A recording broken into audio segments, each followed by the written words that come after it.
Hey everybody, and welcome to the patch 13.12 preview. As a reminder to everyone, because no one ever actually listens to me, this is a preview of the patch notes. These might not go live as written, they likely will, but sometimes Riot makes small little adjustments, little changes, adds, removes some stuff from this, okay? So this is a preview, and this will go live in a week. These might not all go live in a week, so if you want me to go over them in more detail, come back in a week and we'll go over the actual patch notes when they are released. Now let's read through this because he has some little notes here that he wanted to add onto the patch notes. So they say, I have bad head, just don't question it, it's just there, don't worry. Additional context, Kai'Sa 80 per level to hit Q evolve on more first items. They want Kai'Sa to evolve her Q on more first items.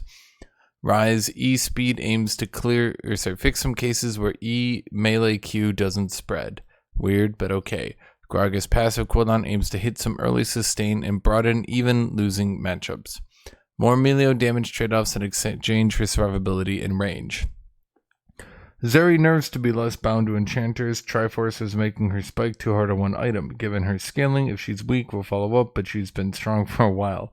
Really? Has Zeri been strong for a while? How long's it been? A while, meaning like 2 years now?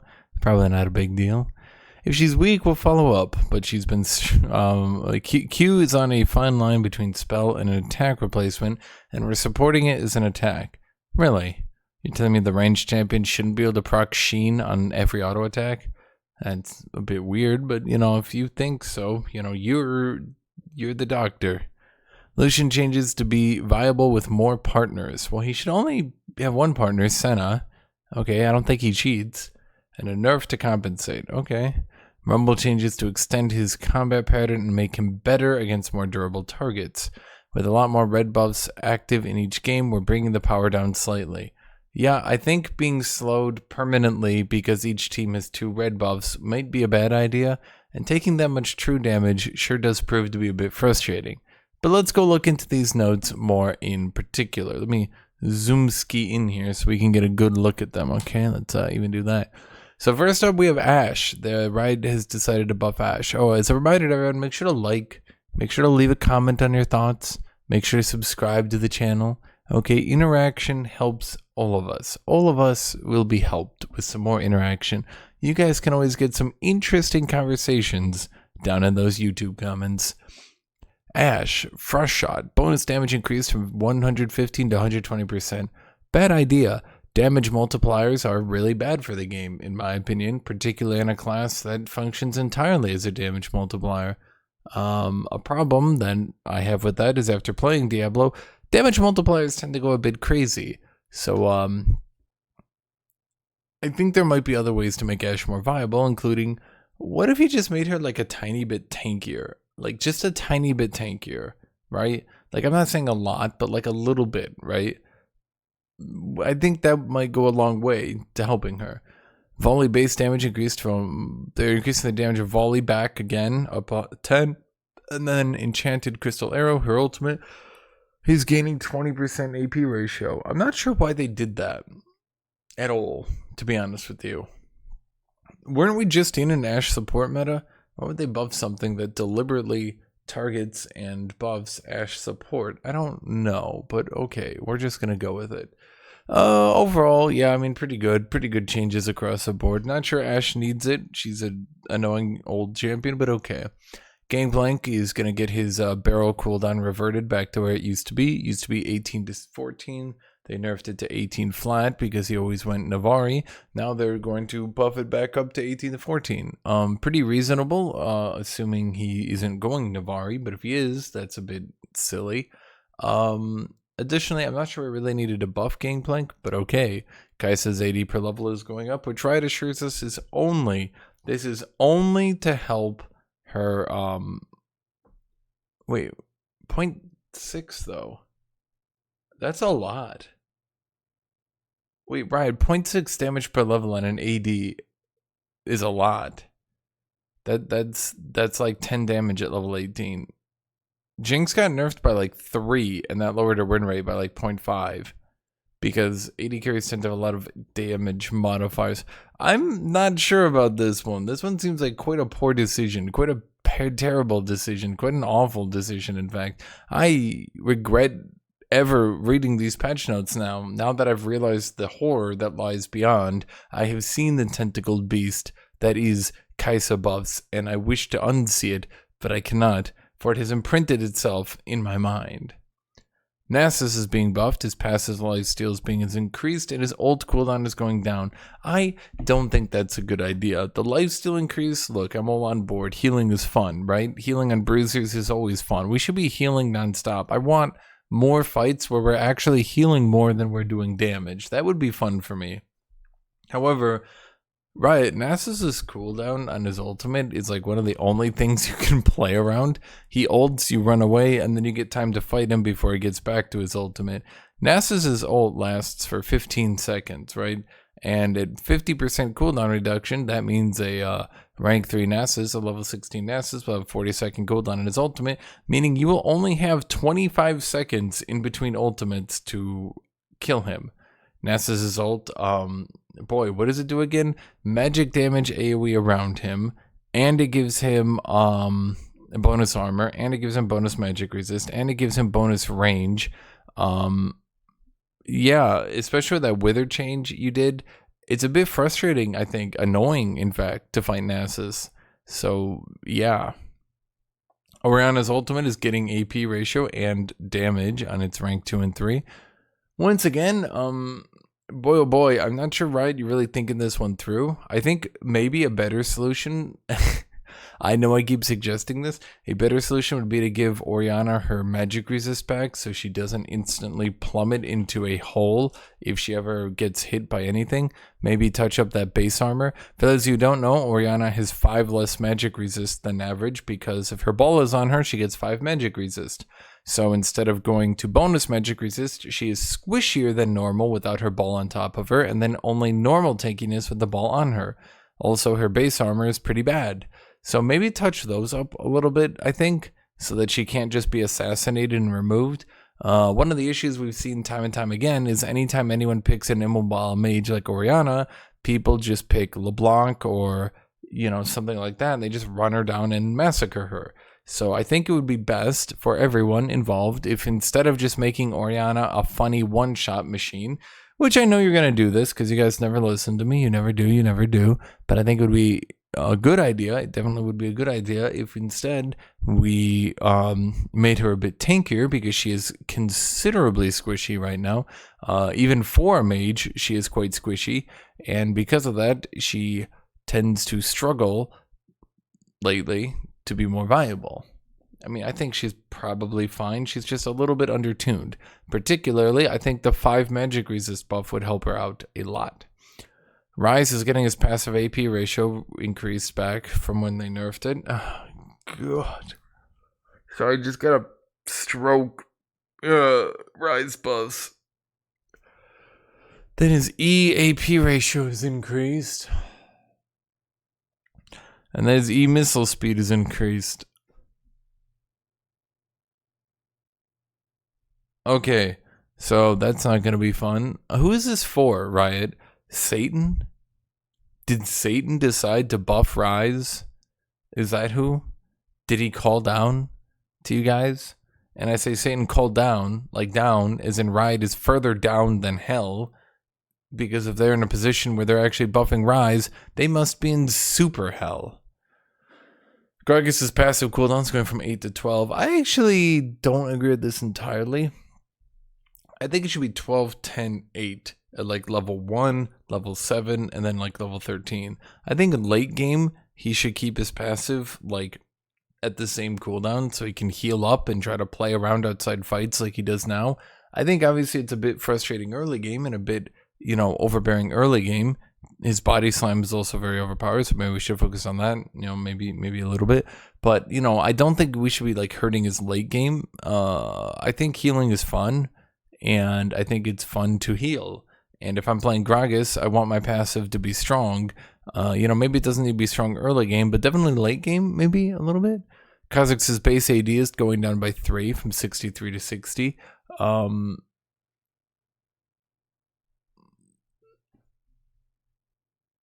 I'm pretty sure that's a worse nerf You know what? I'm not even gonna question it. Yeah. Okay. Yeah. I mean, okay, sure. Kha'Zix's base AD down by 3. What's his win rate gonna be then? You think? I mean, I don't really care. I hate that champion. So to be honest, deserved. Honestly, he should probably be nerfed even harder than this. But okay. Yeah, I was just thinking, like, man, Jinx got a 3 AD nerf at level 18. Kha'Zix gets it at level 1. Right? Right? It might be biased to ADs. I don't know. Maybe they're biased to ADs. Kog'Maw's getting his percent damage on his W reduced by 0.5% per auto. This means instead of his W into his Rage Blade procs his W, procs his W, procs his Rage Blade, procs his W, and then you're dead from full in 3 autos. Now you might live to that 4th auto attack. K'Sante is getting the cooldown on his E, that's his shield, increased by 1.5 seconds at all ranks. Personal opinion, I don't think this is a good idea. I know I keep saying this, like, in my heart, I hope Riot maybe one day listens to me. I think what they should do is remove or nerf his shield on allies, because that affects competitive play considerably. K'Sante's ability to jump to a teammate, then press W, then peel people off him, right? That's pretty good, right? And I think that instead of nerfing his solo queue pretty significantly where he's already struggling, I think they should focus on like competitive play and like synergistic K'Sante. I think K'Sante definitely I think he definitely in the higher ranks, especially shielding the AD carry, is a bit too good right now. Lulu is losing 3 armor and her passive damage is going down by 6. But at the later ranks, her shield is getting 20 strength. So Riot has finally said enough is enough. Lulu, you've been too overpowered. Or something. I don't really know. Is Lulu even really that big a deal? Honestly. I'm not saying she's like bad, but is she really like when I think like most dominant support, maybe competitively, but like I play solo queue, right? So like I don't play competitively. I care mostly about solo queue. It's been years and years and years, and finally I feel like Lulu's in a decent spot, and so now we're making her squishy and killing her, I guess. I mean, that's basically killing her, let's be real. Melio is getting his armor growth down and his base armor down and his passive on hit AD ratio down. Huh, I thought they said there was going to be a trade-off. This just seems like a nerf. Rel is getting a large set of nerfs. She got hotfix buffed, and I'm pretty sure Rel's pretty overpowered right now. I think most people agree on that one. So she has a long list of nerfs. Okay. Yuumi also has a long list of nerfs. Okay, this is shocking. I know you guys, none of you will believe me, but could you understand that Yuumi was like overpowered competitively and at the high ranks? I know, that's crazy. Because like when you think about it, like that has never happened before. And they reworked her so it would never happen again, right? So it's so weird that once again she's overpowered at the high ranks and competitively. I didn't see this one coming. This took me by surprise. When I read about this, I was shocked, and I wrote to my senator and I said, "Senator, rioters lied to me. They lied to me. They said this rework was going to fix it all, and those bastards lied to me." He said there would be a federal investigation. I'm not sure I believed him. So Yumi's E attack speed is going down-ish. At the early ranks, she's getting less attack speed. At the high ranks, it'll be the same. Then her ultimate is healing 10 less per wave.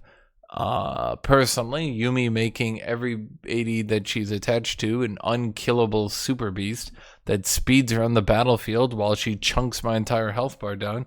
I found that to be rather frustrating to fight. I won't lie to you right now. No further comment.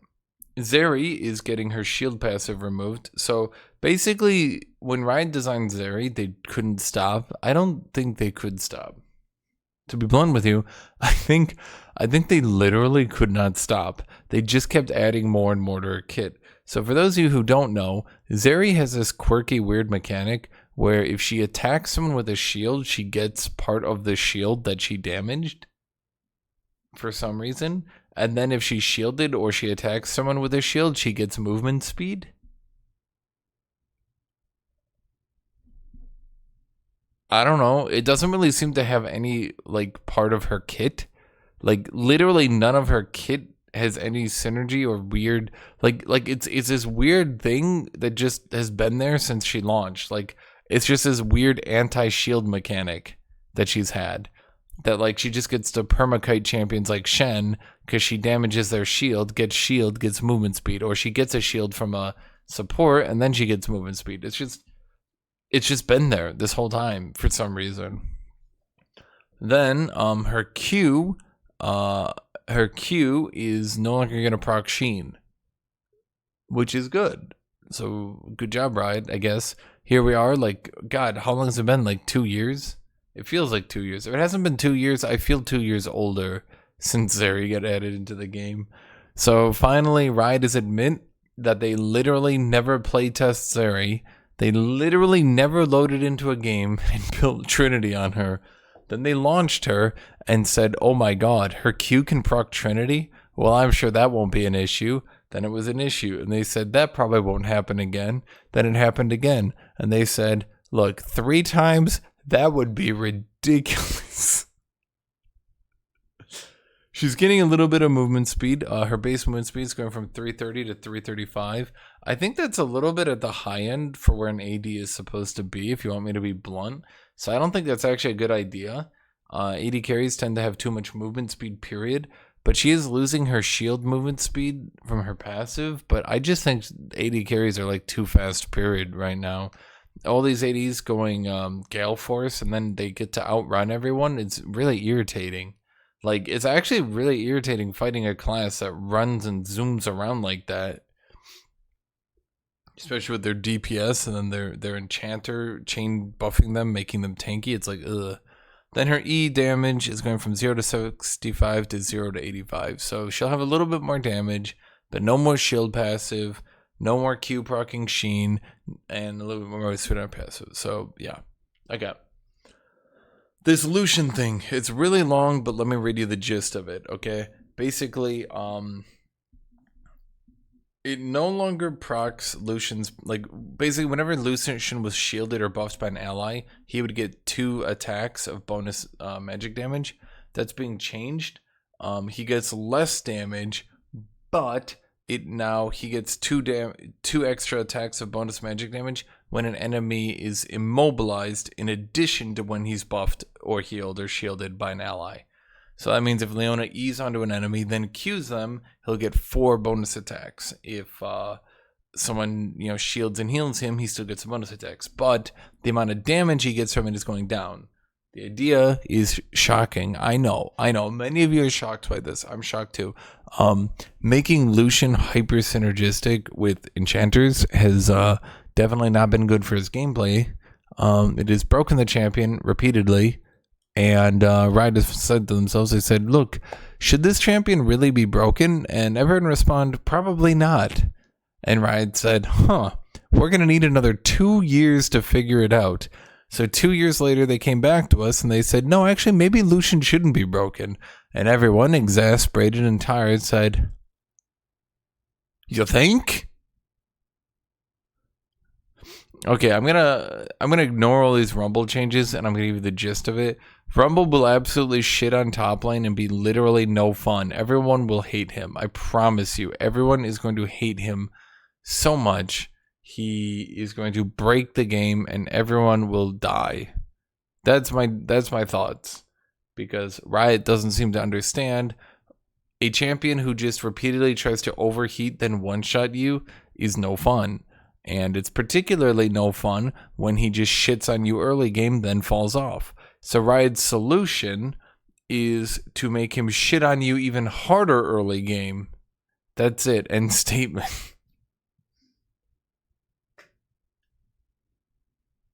But okay. I mean, they increased his ult cooldown. Immortal Shield Bow is going from 7% lifesteal to 10%. Reminder, Shield Bow can have 10% lifesteal, but Gore Drinker is still 8% Omnivamp. Mid lane gold penalty has been removed. For anyone who didn't know, mid lane had a gold penalty on their minions throughout the early game. So mid laners got about 100 less gold. They have since then all killed themselves in a rage and terrifying bitch fest. The 100 less gold they basically called a war crime and said it was responsible for all the evils in all the world. This is the only time in all human history Riot has ever tried to balance mid lane and keep it from just being better top lane. With the removal of that penalty, mid lane will be better top lane once again. I don't know why, but Kitty is just she's zooming. She do be zooming. Okay, Moonstone Renewer is getting buffed. They're changing the mythic passive from something boring to something exciting, which good job, Riot. Like, honestly, good job, Riot. Because, like, honestly, when Riot does a good thing that's fun, I like healing, I like shielding, and I'm sure other people like healing and shielding too. So 5 ability haste, boring, I sleep. 5 heal and shield power, I point and go, ooh, that'll be cool. My only concern is 5 heal and shield power might be a bit too much. I'll be blunt with you, okay? But maybe like 4%. I mean, I'm just saying, like, if I'm an enchanter, I want to be healing and shielding. I want people to be pointing at me and being like, damn, he do be shielding and healing. Phantom Dancer is going up 5% attack speed because it can't be a patch without a random 80 carry item. Well, I mean, okay, this is the random 80 carry item getting giga buffed right here, Immortal Shield buff. So good job on that one, Riot. So are Yone and Yasuo just gonna rush it and then drain tank everyone again? Is this where my life is leading me? Are we going back to this? I hadn't gotten enough of it the first time, so the second time around, I'm sure it'll feel better. Static Shiv is being changed. They're saying this is a buff, and I'm going to believe them. The damage is going from 80 to 190 to 100 to 180. So I'm guessing that it does more damage early game and a little bit less damage late game. Ardent Sensor is getting nerfed. Boy, I haven't... wow.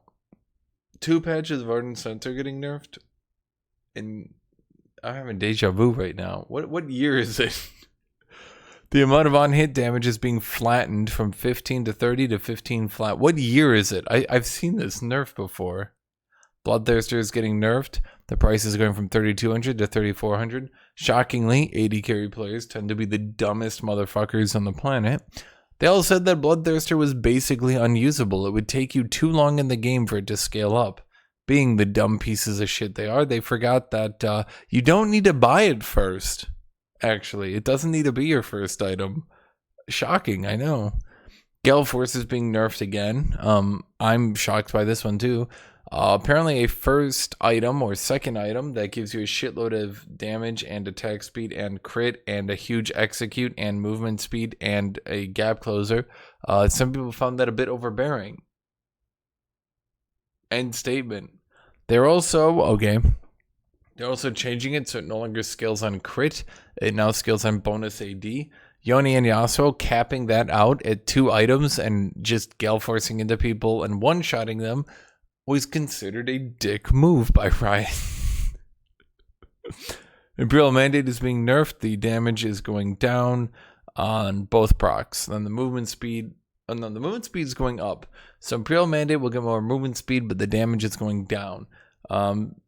To the surprise of everyone, I was surprised. I was surprised the last patch, and I was also surprised when I said this was going to happen in the patch note they did this. So a month ago, Jesus, it's been a month. So, yeah, I was surprised when stacking Imperial Mandate and Echoes of Helia proved to be overpowered. Having 2 damage support items that scaled their damage pretty hard tended to be a bit silly-willy. That's it. End statement. I'm going to keep making that joke. You cannot stop me. Overheal is being changed. Instead of a flat amount of overheal, it is now a 11% health overheal. Basically, Riot is trying to push fighters to using overheal and pushing them away from using Triumph. To quote Riot, God help us. No one is playing fighters competitively. What have we done? We have fucked the game's balance. This is not what's going to fix it, though. So, good job. Rapid Fire Cannon is being nerfed, which is weird because I swear to God, the dumbass 80 carries also told me Rapid Fire Cannon was too expensive and was now shitty. Rapid fire cannons going from 60 to 140 damage down to 60 flat. That's right. That is a 80 magic damage nerf in the late game. Good job, 80 carries. You guys are so smart and you're good at guessing what is and is not overpowered. You guys are so just intelligent. That's the word I would use for 80 carries. Intelligent.